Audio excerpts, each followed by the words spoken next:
இதழ் தீண்டும் உன்வாசம் சங்கரேஸ்வரி அத்தியாயம் 20. இளவரசியின் தோழிகளிடம் காரணத்தை அறிய நினைத்து கேட்க அவர்களோ ஒருவரை ஒருவர் பார்த்து கொண்டு நின்றனர். என் பிள்ளைகளா, எதுனாலும் சொல்லுங்க, அப்பதான் எங்களால் எங்க பிள்ளைக்கு பிரச்சனை வராம பார்த்துக்க முடியும் தா என்று பரசுராம் கூற, ஆமா கண்ணு, வாத்தியார் எதுவும் எல்லாரும் முன்னாடி திட்டிப்புட்டாங்களா, இல்லை கூட படிக்கிற பசங்க எதுவும் வம்பு பண்ணி புட்டாங்களா என சொக்கலிங்கம் தாத்தாவும் பதட்டத்தோடு கேட்டார். எதுக்குமா அமைதியா இருக்கீங்க, தெரிஞ்சதை சொல்லுங்க என்க. அம்மா, அது இளவரசி ஒருத்தனை காதலிச்சா என்று மௌனமோடு வள்ளி கூற, காவேரியோ அவளின் கரங்களை தடுத்து அழுத்தி பற்றினார். என்னம்மா சொல்ற, புரியல. ஒன்றும் இல்லைம்மா. இல்லை, ஏதோ நீ இப்போ சொல்ல வந்தேலம்மா, அதுக்குள்ளே இந்த புள்ள தடுத்த மாதிரி இருந்துச்சே, சொல்லுமா, என்ன விஷயம் தவிப்போடு கேட்கவே, நாங்கள் எங்களுக்கு தெரிஞ்சதை மட்டும் இப்போ சொல்கிறோம். நீங்கள் நினைக்கிற மாதிரி வாத்தியார் திட்டியோ பசங்க கிண்டல் பண்ணியோ இவ இப்படி பண்ணியிருக்க மாட்டா. அப்போ வேற என்னம்மா காரணம்? இளவரசி ஒருத்தனை காதலிச்சா. அவங்களுக்கு 2 மாதத்துக்கு முன்னாடியே கல்யாணம் ஆச்சு. அதை இவளால் தாங்கிக்க முடியல. அப்பப்போ கவலைப்பட நாங்கள் தான் ஏதாவது சொல்லி மனசை தேர்த்தி வைப்போம். இவனும் சரியாயிட்டாருந்தாம நினச்சிக்கிட்டு இருக்கும்போது தான் இப்படி ஆகிப்போச்சு. என்னம்மா, ஏன் பிள்ளையா? இல்லை, அப்படி பண்ணுறவன் இல்லையா? அந்த பையன் யாரு? அது காலேஜில் ட்ரைனிங் வாத்தியாரா கொஞ்ச நாள் வந்தாங்க, அவ்வளோதான் தெரியும். எந்த ஊரெல்லாம் எங்களுக்கு தெரியாது. இளவரசி தான் அந்த சார்கிட்ட அடிக்கடி பேசுவா. 2 பேருமே காதலிச்சாங்களாம்மா? இல்லைப்பா, இவன் மட்டும்தான் லவ் பண்ணா. அந்த சாருக்கு இந்த விஷயமே தெரியாது. இன்னொரு சார் மூலமாக தான் இவருக்கு கல்யாணமானதே எங்களுக்கு இப்போ தெரிய வந்தது என்று வள்ளி ஒரு கதையை கூறிவிட்டாள். எந்த கொம்பனா இருந்தா என்ன, ஒரு வார்த்தை என்கிட்ட இவன் முன்னவே சொல்லியிருந்தா அடிச்சு துவைச்சாவது அவனை இழுத்துட்டு வந்து கட்டி வச்சிருப்பேனே அம்மா. என் பொண்ணுக்கு எதையுமே சொல்லாம மௌனமா இருந்துட்டு இப்படி பண்ணிவிட்டாளே. வேதனை கலந்த கோபமோடு பரசுராம் கூற, வள்ளியோ அதனை ஆழமாக கவனித்தாள். இல்லப்பா, உண்மையை சொன்னா நீங்க எங்க வெட்டி கொண்டு போட்டுருவீங்களோன்னு ரொம்ப பயந்துட்டு இருந்தா. அதான் யார்கிட்டையும் சொல்லலை. உங்களுக்கு லவ் பண்ணா பிடிக்காதுன்னு சொல்லி உங்க மேல உள்ள பயத்துல தான் அவ இப்படி என்று அதற்கு மேல் கூறாமல் அவரை மட்டுமே கண்டாள். இவ பிச்சைக்காரனை கூட்டிட்டு வந்து கட்டி வைங்கன்னு சொன்னா கூட நான் கட்டி வச்சு வீட்டோட மாப்பிள்ளையாக்கியிருப்பேனம்மா. என் பொண்ணு உசுரை விட வேற எதுவும் எனக்கு பெருசு இல்லைம்மா. இப்போ என் பொண்ணு சொன்னா கூட அவ பொண்டாட்டி அறுத்து போட்டுட்டு இழுத்துட்டு வருவேன் என்கவே ஒரு நொடி அரண்டுதான் போனாள் வள்ளி. அப்படியே மௌனமாக சில நொடி இருக்கவே, சரி அப்போ நாங்கள் கிளம்புறோம், நாளை காலையில் காலேஜ் போக வரும்போது வரோம்.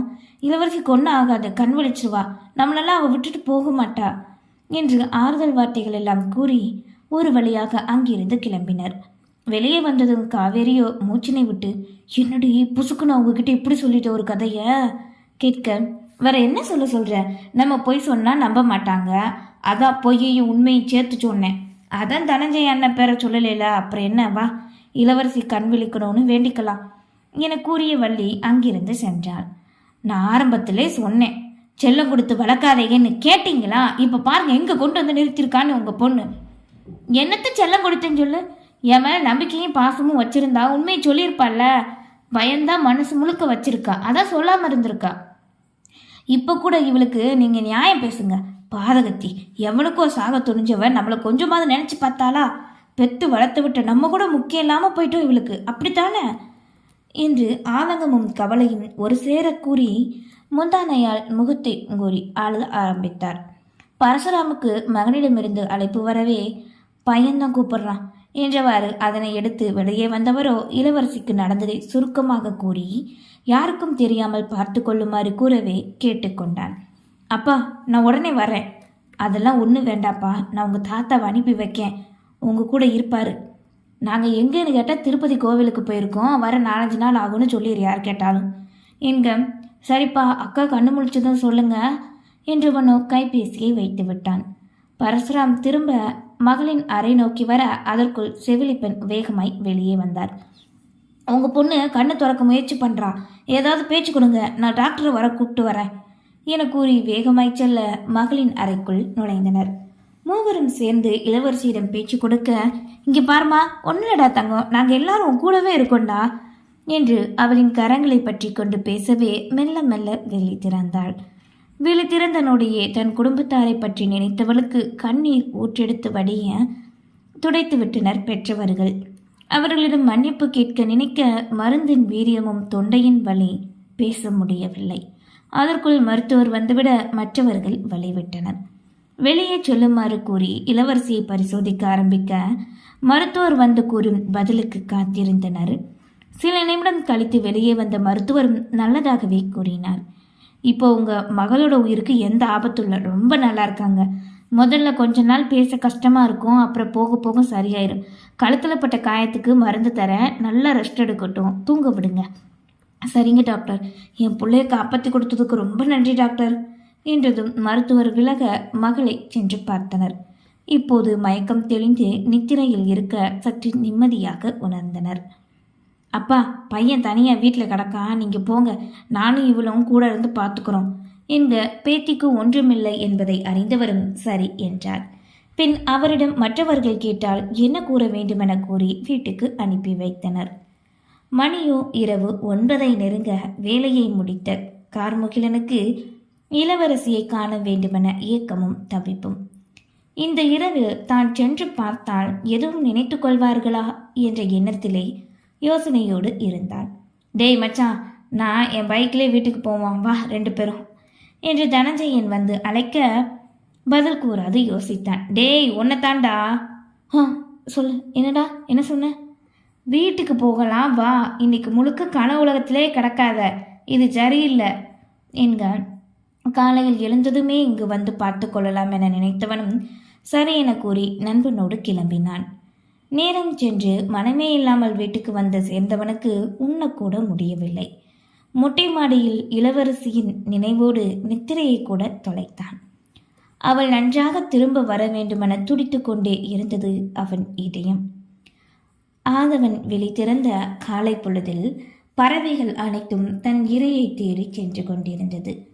தனஞ்சயன் ஆதினி இருவருக்கும் நாளை மறுநாள் வரவேற்பு என்பதால் அவர்களின் வீட்டில் வேலை மும்முரமாக ஆரம்பித்தது. எழுந்ததும் வேகமாய் கிளம்பிய முகிலன் முக்கியமான வேலை இருப்பதாக வீட்டில் கூறிவிட்டு இளவரசியை காண விரைந்தோடினான். செல்லும் போது அவளின் வீட்டினை காண வேலைக்காரர்கள் இருக்கவே எதுவும் பிரச்சனை இருக்காது என்று எண்ணினான்.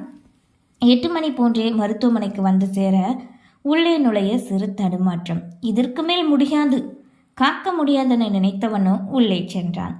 நேராக இளவரசி இருந்த அறைக்கு செல்ல வெளியே அவளின் தந்தை அமர்ந்திருக்கவே அவரை நோக்கி நடந்தான். வரும்போதே கண்டுகொண்ட பரசுராமோ எல அருகில் வந்து எப்படி கேட்பதென தெரியாது நின்றான். இளவரசி நல்லா இருக்காப்பா என்றதும் நிம்மதியாக உணர்ந்தான். இன்னைக்கு வேலைக்கு சீக்கிரம் வர வேண்டியது இருந்தது, அதான் ஒரு எட்டு பார்த்துட்டு போகலான்னு நினச்சேன். அடடா வாப்பா தம்பி, உன் புண்ணியத்தில் என் மகன் ரொம்ப நல்லா இருக்காப்பா, காலையில் கூட கண்முழிச்சு எங்ககிட்ட பேச முயற்சி பண்ணான் என்று மகளுக்கு பால் வாங்கி கொண்டு வந்த அன்னலட்சுமி கூறவே இளவரசி ஒரு முறையாவது கண்டுவிட உள்ளம் துடித்தது. உள்ள வாப்பா, வந்து பாரு, தூங்கிக்கிட்டு தான் இருக்கா இப்போ என்று ஒரு உள்ளே நுழைய அவனோ பரசுராமை பார்க்க அவரும் அதை கூறிய பின்பேதான் நிம்மதி உணர்வு. அவர்களின் பின்னே உள்ளே நுழைந்தவனுக்கு விழிமூடி வதங்கிய தோற்றம் கண்டு காட்சி கொடுத்தாள். இந்த நிலையில் இளவரசியை ஒரு நாளாவது காண்போம் என்று நினைத்து கூட பார்த்ததில்லை. இனி இப்படி ஒரு நிகழ்வு இவளுக்கு நடக்கவே கூடாது. சந்தோஷமாக இவள் இனி இருக்க வேண்டும், முழுமையாக தனஞ்சயனை மறக்க வேண்டும், அதுதான் இவளுக்கு இப்போதைக்கு நல்லது என்று நினைத்தவனோ அதிக நேரம் இருக்க முடியாததை உணர்ந்தான். சரி பார்த்துக்கோங்க, ஏதாவது தேவைன்னா கூட என்னை கூப்பிடுங்க, இதுதான் என் நம்பர் என கூறி ஒரு பேப்பரை அவர்களிடம் நீட்டிவிட்டு தன்மையோடு வெளியேறினான். நன்றி.